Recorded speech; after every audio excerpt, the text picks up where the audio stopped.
The rain poured heavily, drenching the pavement outside Hope School, where Ethan Carter stood motionless. His expensive suit, now soaked and clinging to his skin, looked out of place in this part of town. He didn't care. The chill in the air was nothing compared to the weight in his chest. Through the large glass doors, he could see her, Emily Williams. Her back was turned, her shoulders tense. A storm of emotions flickered across her face as teachers and students whispered around her. She finally turned, eyes locking onto his. For a moment there was something there. Pain, betrayal, maybe even disappointment.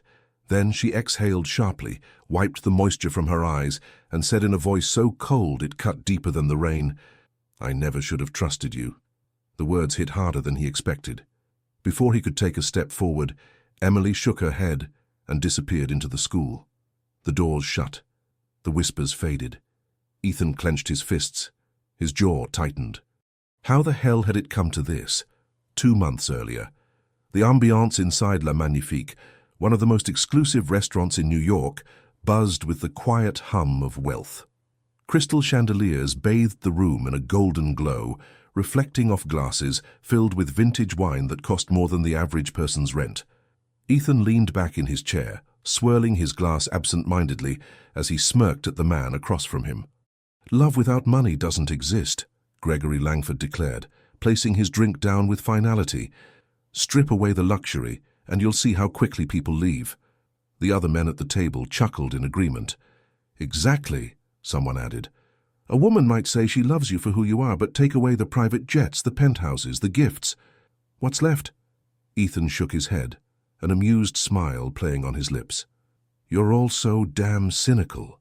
Not everyone is like that." Gregory snorted. "Oh, please, do you honestly believe someone would choose you without knowing who you are?" Ethan raised an eyebrow. "I know it." Gregory leaned forward, smirking.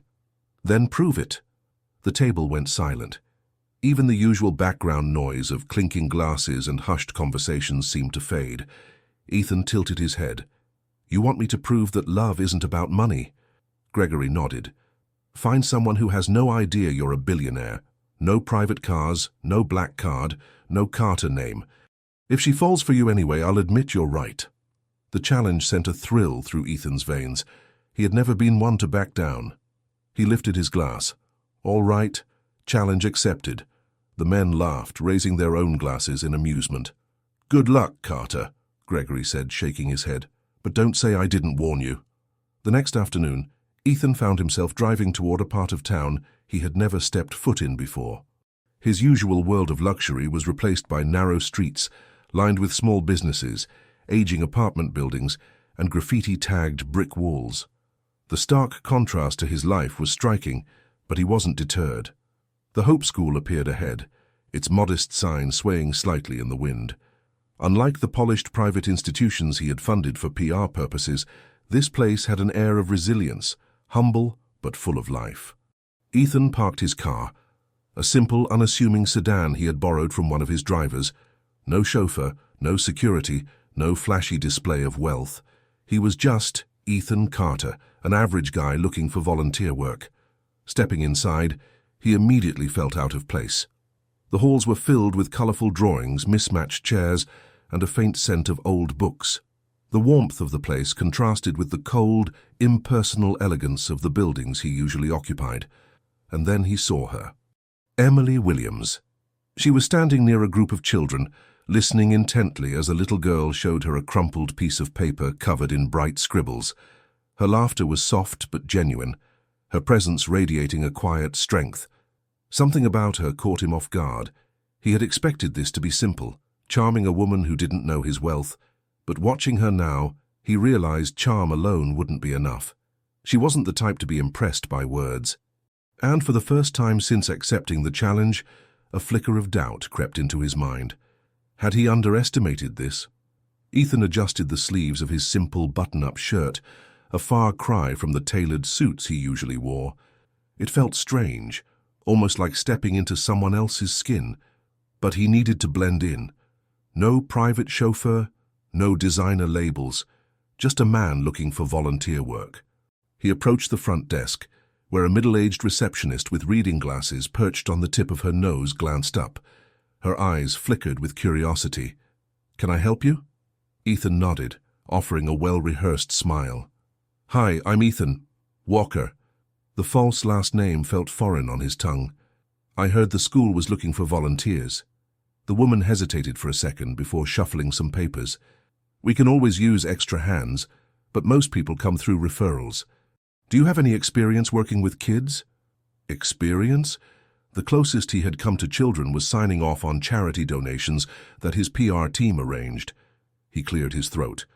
"I, helped out at some after-school programs before." A lie. "I just want to do something meaningful." The receptionist studied him for a moment, then smiled. "We could use someone to help fix the playground. It's falling apart." Fixing things. That wasn't what he had in mind.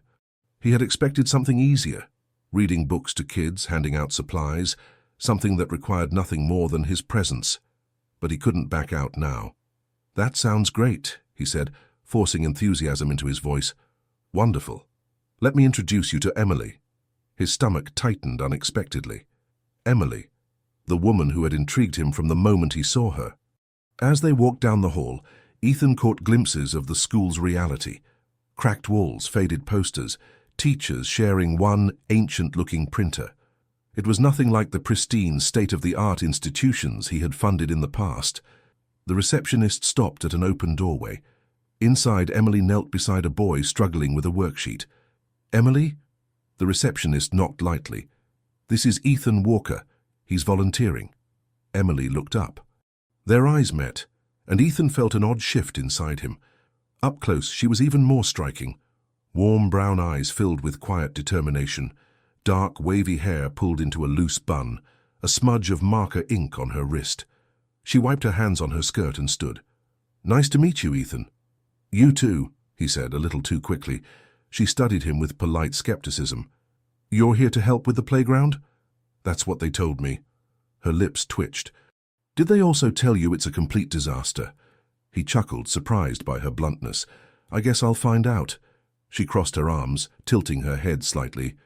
"Most volunteers don't last more than a week. The work is hard, the budget is non-existent, and the heat is brutal." Ethan shrugged. "I'll survive." Her expression softened, and for the first time, he caught a hint of something that wasn't just professional detachment. "Well, let's see if you do." The playground was in worse condition than he expected. Rusted swings, a broken slide, and a jungle gym that looked like a safety hazard waiting to happen. Emily handed him a toolbox. "Welcome to your first challenge." Ethan stared at the tools.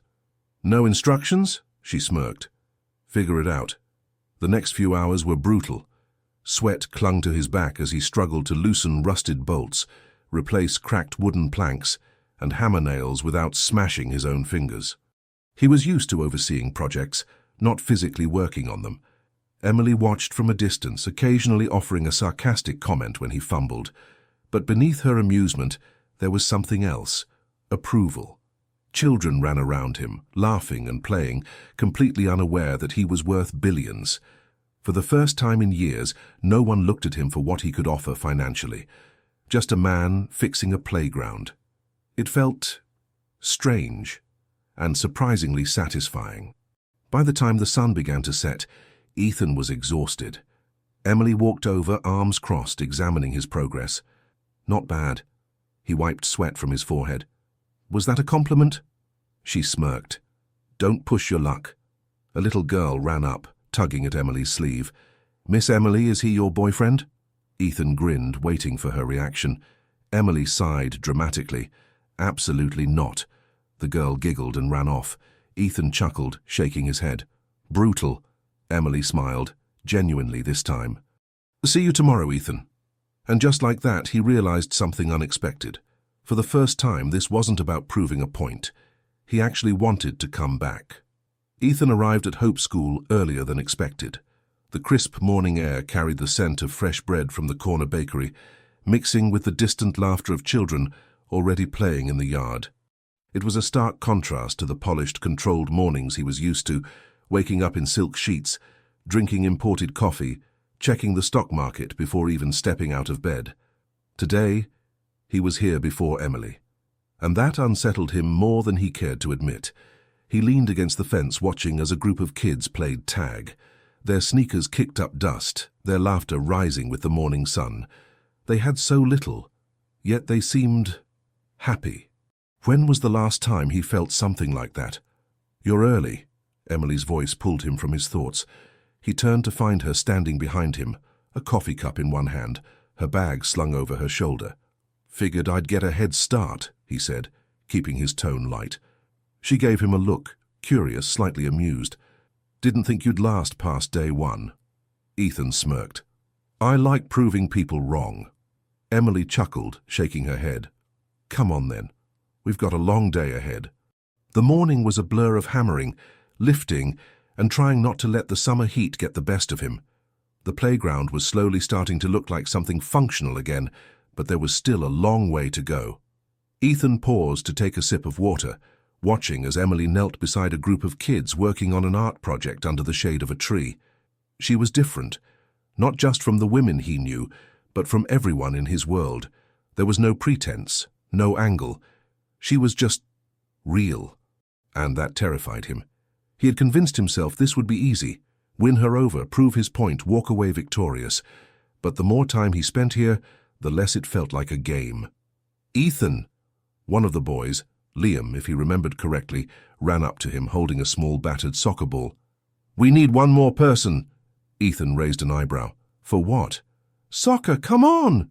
Before he could protest, the kid had already grabbed his hand, pulling him toward the makeshift field. He hadn't played soccer since college.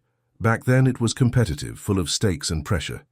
Here it was nothing but pure, chaotic fun. Liam passed him the ball, and Ethan fumbled at first, earning groans from his tiny teammates. "Dude, you suck," one of the kids announced. Ethan laughed. "Give me a second, I'm rusty." Emily stood nearby, arms crossed, watching the scene unfold with barely concealed amusement. The game continued, and to his surprise, Ethan found himself lost in it. Running, blocking, missing shots that earned him playful jeers. For the first time in years, he wasn't thinking about work, money, or reputation. He was just there. Finally, he managed to score a goal. The kids erupted into cheers, piling onto him in celebration. All right, I get it, I'm amazing," he joked, ruffling Liam's hair. He glanced at Emily, expecting a smirk, a sarcastic remark, but instead he found her just watching him, not with judgment, not with amusement. Something else. Something softer. It made his stomach twist. This wasn't supposed to happen. Later that evening, after most of the kids had gone home, Ethan found himself sitting on the school steps next to Emily, watching the sunset paint the sky in streaks of gold and crimson. She sipped her coffee, probably cold by now, while he toyed with a loose thread on his jeans. "You're good with them," she said after a moment. He glanced at her. "The kids." She nodded. "They like you." Ethan scoffed. "That's because I let them win," Emily smirked. "No, it's because you actually paid attention to them.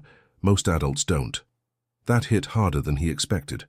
"You really care about this place, huh?" he asked, changing the subject. She exhaled, looking out over the empty playground. "It's not perfect, but it's home." Ethan followed her gaze. The chipped paint, the outdated books, the struggling budget. Yet somehow the warmth here made it feel more like home than any of the mansions he had lived in. He wanted to ask her something, wanted to know more, but the words stuck in his throat. For the first time, he wasn't sure if he wanted the answer for the sake of his challenge or because he was genuinely starting to care. Ethan had always believed that silence was something to be filled. In his world, conversations were negotiations, pauses were weaknesses, and every interaction had an unspoken agenda. But sitting next to Emily, watching the last streaks of sunlight fade over the city, he realized that silence could be comfortable. She hadn't spoken in a while, just sitting there, her fingers loosely wrapped around her now empty coffee cup. He found himself studying the way the evening breeze lifted strands of her hair, the way her gaze softened when she looked at the schoolyard. "What?" she asked, catching him staring. Ethan smirked, quickly looking away. "Nothing. Just trying to figure you out." Emily let out a small laugh. "Good luck with that." He leaned back against the steps. "So, what made you want to be a teacher?" She hesitated for a moment, as if deciding how much to share. I had a teacher once who believed in me when no one else did. She saw something in me that I didn't even see in myself. I guess I wanted to do the same for someone else. Ethan nodded slowly. He had never had someone like that. People believed in him, sure, but always because of his name, his potential, his wealth. No one had ever looked at him and seen something worth believing in without all of that. And you? Emily turned the question on him. Why are you really here? His pulse quickened. Careful, Ethan. He forced a casual shrug. Like I said, I wanted to do something meaningful. Emily studied him, her expression unreadable. For a moment he thought she would press further, but then a voice called out from the doorway. Miss Emily! A little boy, no older than 6, ran toward them, holding a folded piece of paper. His clothes were slightly oversized, his shoes scuffed from too much wear. Emily smiled warmly. Hey, Miguel. What's that? Miguel hesitated, then shyly handed her the paper. It's for you. She unfolded it carefully. Inside was a drawing, stick figures, a bright sun, a crooked school building. In the center stood Emily, smiling, surrounded by the children. Ethan felt something tighten in his chest. She meant something to these kids, more than just a teacher. She was their safe place. Emily's smile softened as she ruffled Miguel's hair. It's beautiful. Thank you. Miguel grinned, then turned to Ethan, his small face serious. Are you Miss Emily's boyfriend? Ethan choked on a laugh. Emily groaned. Miguel. But the boy was persistent, arms crossed, waiting for an answer. Ethan glanced at Emily, raising an eyebrow.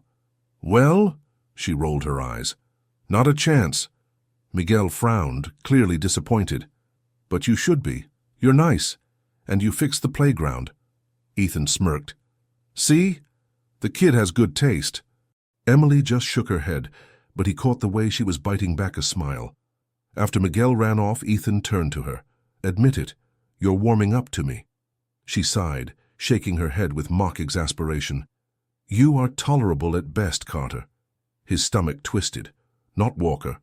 Carter. Had she said it casually or had it slipped out by accident? Did she know?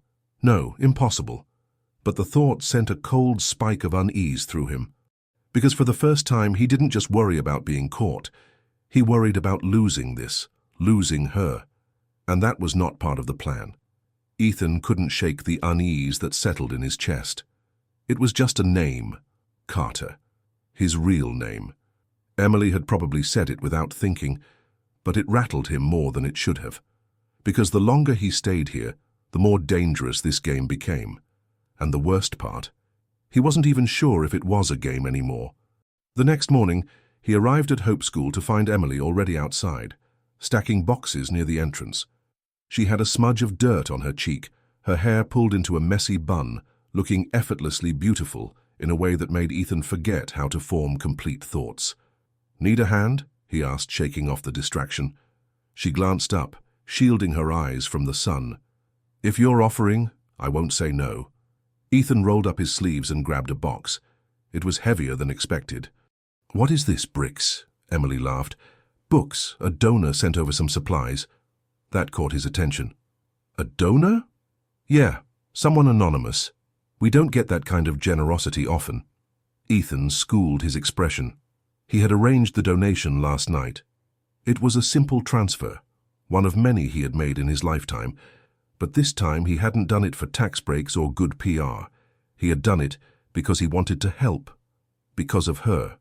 Well, whoever they are, they did a good thing, he said carefully. Emily nodded, dusting off her hands. Yeah, we needed this. A few kids ran past, their laughter echoing through the yard. Emily watched them with that soft expression Ethan had come to recognize. The look of someone who truly cared. Why did you stay? He asked before he could stop himself. She glanced at him. Stay? Here, at Hope. You're talented. You could be teaching at a private school, making triple the salary. Why stay in a place that struggles to keep the lights on? Emily's lips parted slightly, as if surprised by the question. Then she exhaled, folding her arms. Because they need me. It was the simplest answer in the world, and yet it held more weight than any business deal Ethan had ever closed. She looked at him, then really looked at him, as if searching for something beneath the surface. And for a terrifying second, Ethan wanted her to see him. Not Ethan Walker, the volunteer. Not Ethan Carter, the billionaire. Just him. But before either of them could say anything, the moment was interrupted. A sleek black car pulled up near the school gate. Ethan's stomach dropped. Gregory Langford stepped out, adjusting his expensive cufflinks, a smirk playing on his lips. And just like that, everything shattered. Ethan felt the air leave his lungs. Gregory Langford was the last person he wanted to see here. Dressed in a tailored navy suit, polished shoes glinting under the morning sun, Gregory looked around with mild curiosity, as if he had accidentally taken a wrong turn into a part of town he had no business being in. His gaze landed on Ethan, and his smirk widened. "Well, well, look at you." Ethan forced a casual stance, masking the dread clawing at his gut. "Gregory, didn't know you were in the neighborhood." Gregory let out a low chuckle. "Neither did I, but I was having lunch uptown and figured I'd drop by. After all, I had to see for myself if you were actually following through with this little experiment of yours." Emily, who had been watching silently, frowned. "You two know each other?" Gregory turned to her, eyes gleaming with amusement. "Oh, Ethan and I go way back." Ethan felt his pulse hammering. "Greg, let's not—" But Gregory was already stepping closer, clearly enjoying himself. "Funny thing, Miss—" "Emily." Her tone was cool, suspicious. Gregory smiled. "Funny thing, Emily, Ethan here isn't exactly who he says he is." The air between them thickened instantly. Emily's expression barely shifted, but Ethan saw it, the flicker of uncertainty, the walls going up. "Not like this, not here." Ethan's jaw clenched. "That's enough." Gregory raised an eyebrow, feigning innocence. "What? I'm just saying it's interesting that a guy like him," he gestured around, taking in the modest surroundings, "would suddenly care about a place like this." Emily's gaze flickered between them. "What is he talking about?" Ethan inhaled sharply. "Emily, let's talk about this somewhere else." But Gregory wasn't done. He turned back to Emily, voice dripping with mock sympathy. "Did he tell you how we made a bet? That he swore he could make a woman fall for him without his money?" The silence that followed was suffocating. Emily's face went blank. Not anger, not shock, just emptiness. That was worse. "Is it true?" she asked, voice barely above a whisper. Ethan opened his mouth, but no words came, because the answer was yes. Emily exhaled, a quiet, shaky breath. Then, without another word, she turned and walked away. Ethan felt the loss like a physical blow. Gregory clapped a hand on his shoulder. "Well, that was entertaining." Ethan barely heard him.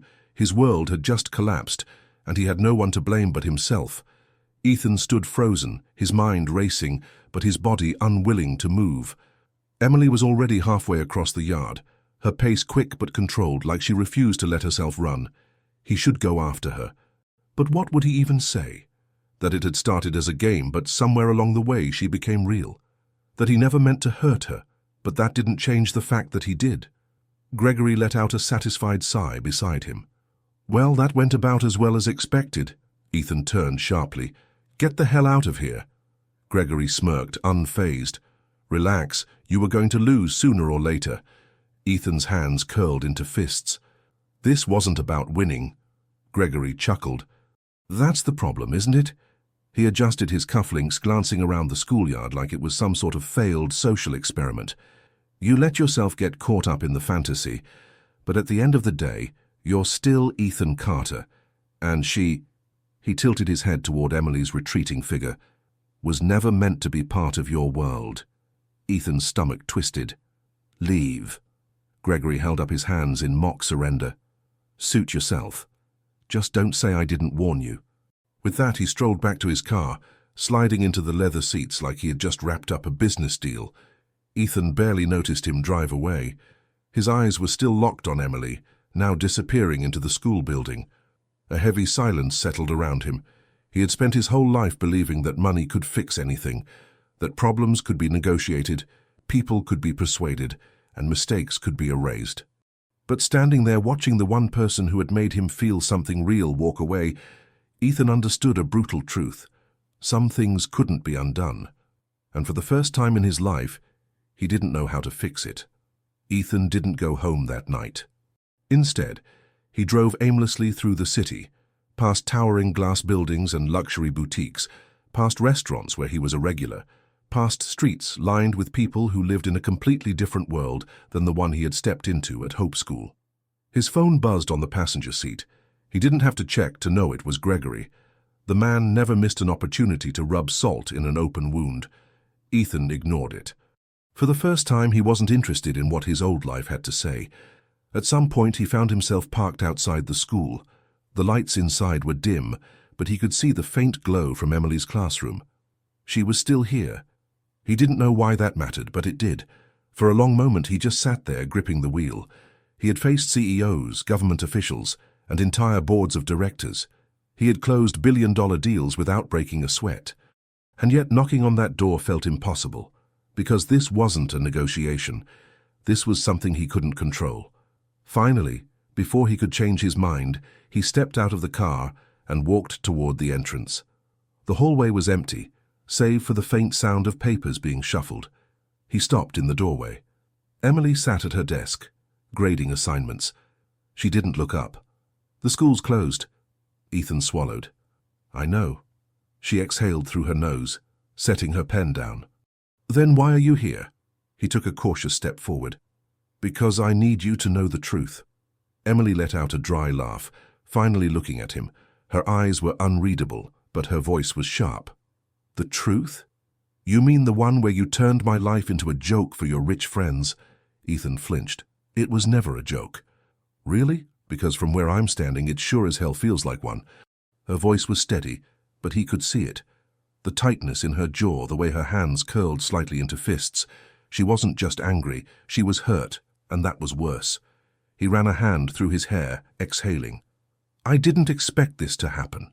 Emily scoffed. What? That I'd actually believe you, that I'd fall for it. That I'd fall for you. The words hung between them, heavier than the silence that followed. Emily blinked, something flickering across her face, but it was gone too fast to name. You don't get to say that. Not after everything. Ethan took another step, lowering his voice. I know I screwed up. I know I don't deserve a second chance. But I swear to you, Emily, I never meant to hurt you. She shook her head, standing abruptly. You don't get it, do you? It's not just about me. It's about this place, these kids. You walked in here pretending to care, pretending to be someone you're not. And for what? To prove a point? Ethan clenched his jaw. At first, yeah, but then it became real. Emily crossed her arms. Too little, too late. The finality in her tone made something inside him crack. She walked toward the door, opening it. Go home, Ethan. He didn't move. Emily, go. This time there was no anger, just exhaustion, and that was how he knew it was over. Without another word, he turned and walked away. Ethan didn't sleep. He spent the night staring at the ceiling of his penthouse, the city skyline stretching endlessly beyond the glass walls. The view was breathtaking, millions of lights flickering below, the kind of luxury people dreamed of. And for the first time in his life, it felt hollow. By morning, he made a decision. He wasn't going back to his old life. Not yet. Not until he proved, to himself, to Emily, to the people at Hope School, that this wasn't just another deal he could walk away from, that what he felt was real. When he arrived at the school, he expected resistance. He expected Emily to throw him out, the teachers to glare, the students to look at him differently. And he got all of that. But he stayed anyway. For days he showed up. He didn't ask for forgiveness. He didn't try to explain. He just worked. At first, people ignored him. Teachers whispered in the halls. Emily barely acknowledged his existence, but the kids, and they were different. They still ran up to him, still asked him to play soccer, still tugged at his sleeves with excitement, and slowly, something shifted. A week passed. Then 2. He fixed the last broken swing in the playground, helped repaint the cafeteria walls, funded a school trip, anonymously this time. Emily saw all of it, but she never said a word. One evening, long after the school had emptied, Ethan stood in the yard, wiping sweat from his forehead, after hauling another stack of supplies into the storage shed. A voice broke the silence. You're still here. He turned to find Emily standing a few feet away, arms crossed, the usual guarded look in her eyes. Ethan set down the box he was holding. "Guess I am." She studied him for a long moment. Then, finally, "Why?" He exhaled. "Because I want to be." Emily's jaw tightened. "You don't get to just show up and fix things, Ethan. That's not how this works." He nodded slowly. "I know, but I'm not leaving." She searched his face, like she was trying to find the lie in his words. And for the first time, she didn't seem to find one. She didn't smile, didn't soften. But she didn't walk away either. And for now, that was enough. The days stretched into weeks. Ethan didn't push. He didn't try to force conversations or demand forgiveness. He just showed up, early mornings, late nights, every moment in between. Slowly the whispers faded, the glares softened. The teachers, once skeptical, began nodding in acknowledgement when they passed him in the halls. Parents who had once eyed him with suspicion started greeting him politely at pickup time. But Emily, she remained a fortress. She spoke to him only when necessary, her words clipped, her gaze unreadable. She never questioned his presence, but she never invited it either. And yet, Ethan could feel the shift. In the way she lingered a little longer after their conversations, in the way her eyes softened, just barely, when she caught him playing soccer with the kids or fixing something in the yard. She wasn't ready to forgive him, but she was watching, and for now that was enough. One afternoon, Ethan was in the library, helping organize a shipment of donated books, when he heard a soft voice behind him. "You did this, didn't you?" He turned to find Emily standing in the doorway holding a book in her hands. It was a first-edition copy of a novel he had once overheard her mention in passing, something she had loved as a child, but never been able to find again. Ethan swallowed. "I might have." She ran her fingers over the cover, her expression unreadable. "Why?" He exhaled. "Because I listen, even when you think I don't." For the first time in weeks, Emily didn't have a sharp remark ready. She just stared at him, the book pressed to her chest, something unspoken hanging heavy in the air between them. Then, finally, "Thank you." 2 words, simple. But in that moment, Ethan knew. The walls weren't down yet, but maybe, just maybe, he had found a door. The autumn breeze carried the scent of freshly fallen leaves as Ethan stood outside Hope School, watching the children scatter across the playground. Laughter echoed in the crisp air, blending with the distant hum of city life. Emily sat on a bench nearby, flipping through a worn notebook, her fingers idly tracing the pages. She hadn't acknowledged his presence, but she knew he was there. She always did. Ethan took a slow breath and walked over, hands tucked into his pockets. "Mind if I sit?" She hesitated, then gestured toward the empty space beside her. For a moment, neither of them spoke. The silence stretched, comfortable but charged, filled with the weight of everything unspoken between them. Finally, Emily closed her notebook. "You never answered my question." Ethan frowned slightly. "Which one?" She turned to face him, her expression unreadable. "Why are you still here?" His throat tightened. He had expected this. He could lie, say it was about proving something, about making up for what he did.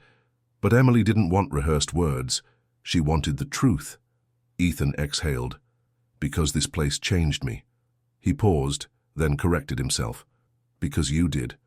Emily's lips parted slightly, surprise flickering across her face before she masked it. "Ethan."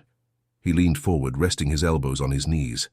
"I came here thinking I had everything figured out, that I understood people, relationships, the world." A bitter chuckle escaped him. "Turns out I knew nothing." Emily searched his face, her defenses wavering.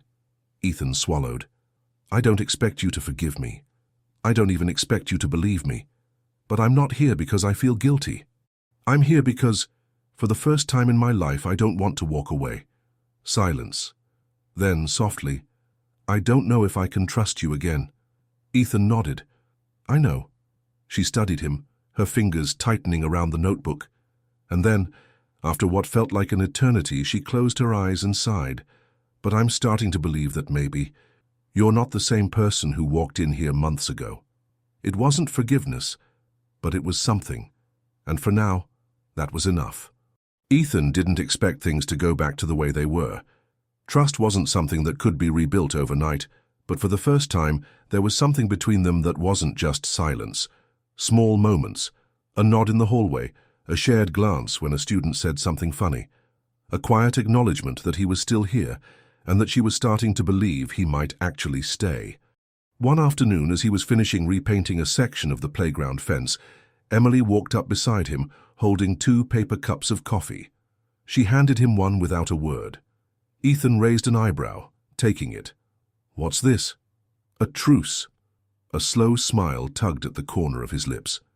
"Are we at war?" Emily smirked, sipping her own coffee. "Not today." It wasn't much, but it was something. The real test came a week later.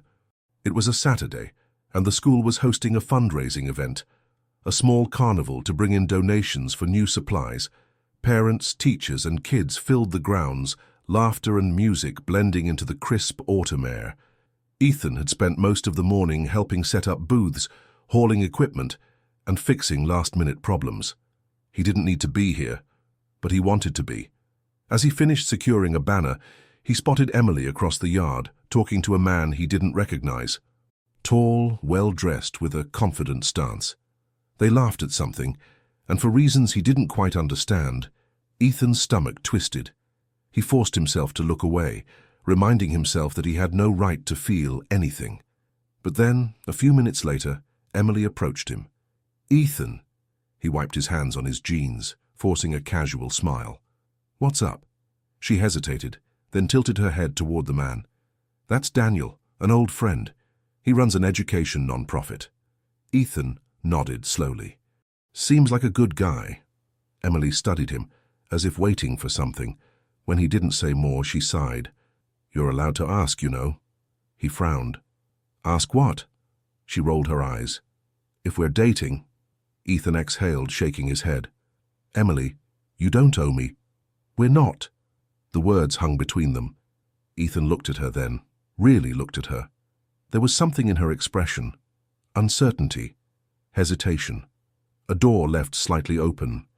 And for the first time in a long time, he let himself hope.